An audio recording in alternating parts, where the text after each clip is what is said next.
Buenas tardes, mi nombre es Alexander Rodríguez. Les voy a hablar un poco sobre la Convención Colectiva del Trabajo, que son los acuerdos previos tomados en asamblea de trabajadores, donde intervienen los sindicatos, federaciones y confederaciones del trabajador, por una parte, y por otra parte los sindicatos y asociaciones del patrón, para fijar las condiciones que van a regir a los contratos de trabajo. En el mismo también estarán estipulados lo que son los derechos y obligaciones de las partes. La inamovilidad laboral ante la discusión colectiva de trabajo. Nos habla que ningún trabajador involucrado con el proyecto de convención colectiva presentado a la Inspectoría de Trabajo podrá ser despedido, trasladado, suspendido o desmejorado de su condición de trabajador, sin justa causa y sin calificación del inspector. Esta protección también será igual para los trabajadores que gozan de fuero sindical. Los procedimientos para la presentación de dicho proyecto. Se deben presentar 3 ejemplares, más el acta como fue aprobado por la Asamblea de Trabajadores ante la Inspectoría de Trabajo. El proyecto será transcribido al patrono por el inspector de trabajo para iniciar las negociaciones correspondientes y en caso de realizar alguna observación de carácter legal, el inspector le informará al sindicato. La primera reunión se hará para la negociación voluntaria y se puede solicitar la presencia del funcionario laboral que se va a encargar de velar por los acuerdos, que los acuerdos sean equitativos y a conveniencia de las partes. El plazo que tendrán las partes para formular los alegatos en desacuerdo a lo planteado en dichas negociaciones se hará solamente hasta la primera reunión y el inspector tendrá 8 días para dar su decisión. En caso de existir alguna apelación, se debe introducir en un plazo de 10 días hábiles ante el ministro del ramo correspondiente y se oirá a un solo efecto. Para que la convención colectiva sea efectiva, tendrá que depositarse en la Inspectoría de Trabajo en caso de que la empresa tenga una sola sucursal en esta jurisdicción. Y en caso de la empresa tener varias sucursales, las federaciones y confederaciones tendrán que hacerlo ante la Inspectoría Nacional del Trabajo. Las normas relacionadas con la Convención Colectiva de Trabajo y los acuerdos colectivos. Tenemos el artículo 7 de la Ley Orgánica del Trabajo, donde estipula la definición que ya se la había dicho anteriormente, y su finalidad, que no es más que regular las condiciones de trabajo, garantizando lo que es la protección de los trabajadores y sus familias, en función del interés colectivo y del desarrollo económico y social de la nación. En el artículo 96 de la Constitución nos habla del derecho que tienen todos los trabajadores y trabajadoras del sector público y privado a la convención colectiva. Los trámites indispensables para la convención colectiva. Tenemos lo que es ahí incluye la innovación, la ejecución y la prevención defensiva, que solo se podrán hacer por peticiones para modificar las condiciones de trabajo, para cumplir con las obligaciones ya estipuladas en la misma y para oponerse a medidas que afecten a los trabajadores, según lo estipula el 469 de la Ley Orgánica del Trabajo y el 167 del Reglamento de la Ley Orgánica del Trabajo. La diferencia que existe entre la Convención Colectiva de Trabajo y los acuerdos colectivos de trabajo es que la Convención Colectiva de Trabajo, solo los sindicatos, federaciones y confederaciones pueden acordar y discutir con los patronos, a diferencia de los acuerdos colectivos de trabajo que se realizan entre los patronos y un grupo de trabajadores en caso de no existir un sindicato en la empresa. La convención colectiva está regulada por la Ley Orgánica de Trabajo y por su reglamento.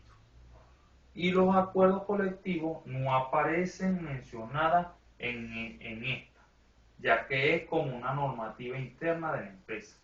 La convención colectiva de trabajo tiene una duración de 2 a 3 años, como máximo, y los acuerdos colectivos de trabajo no pueden ser mayor a 2 años. Los efectos de convención colectiva en el sector público, tanto en el sector público como en el sector privado, surgen los mismos efectos en los siguientes casos. Los efectos expansivos, que es la aplicación de la norma de la convención colectiva a todos los trabajadores, aunque no estén inscritos en el sindicato, al igual a aquellos trabajadores que ingresen posteriormente a esto. También se incluye a los trabajadores de otras sucursales, según lo establecido en 508, 509 y 513 de la Ley Orgánica del Trabajo. Los efectos automáticos. Las disposiciones tratadas en la Convención Colectiva del Trabajo se convierten en cláusulas obligatorias y en parte integrante de los contratos individuales, una vez que ésta se haya depositado. Los efectos directos y responsabilidad sindical. La responsabilidad directa recae sobre el sindicato, ya que el mismo está encargado de garantizar la paz laboral con el patrón, según lo establecido en el artículo 522 de la Ley Orgánica del Trabajo. El efecto de exclusión. Este nos habla que existe la posibilidad de no incluir a los trabajadores de dirección, confianza o representantes del patrón, según el artículo 510 de la Ley Orgánica del Trabajo. Pero, en el 147 del Reglamento de la Ley Orgánica del Trabajo, deja la posibilidad de beneficiarlo en el sector privado. Otro punto a tratar es la huelga, que se entiende como la paralización de las actividades que realizan los trabajadores con el fin de hacer presión al patrono para lograr los beneficios laborales y socioeconómicos por medio de una negociación colectiva. Para que exista la huelga debe cumplir los siguientes requisitos, según el artículo 497 de la Ley Orgánica del Trabajo.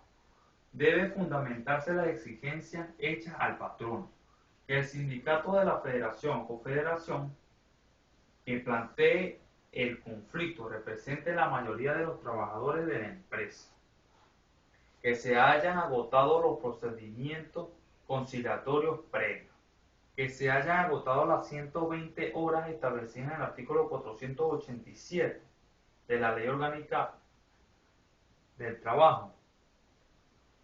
Y este procedimiento comenzará al momento de haber introducido el pliego de peticiones, que se hayan presentado los servicios mínimos y los trabajadores involucrados en tales servicios continúen sus labores, que se le participe a la primera autoridad civil de la jurisdicción según el artículo 501 de la Ley Orgánica del Trabajo.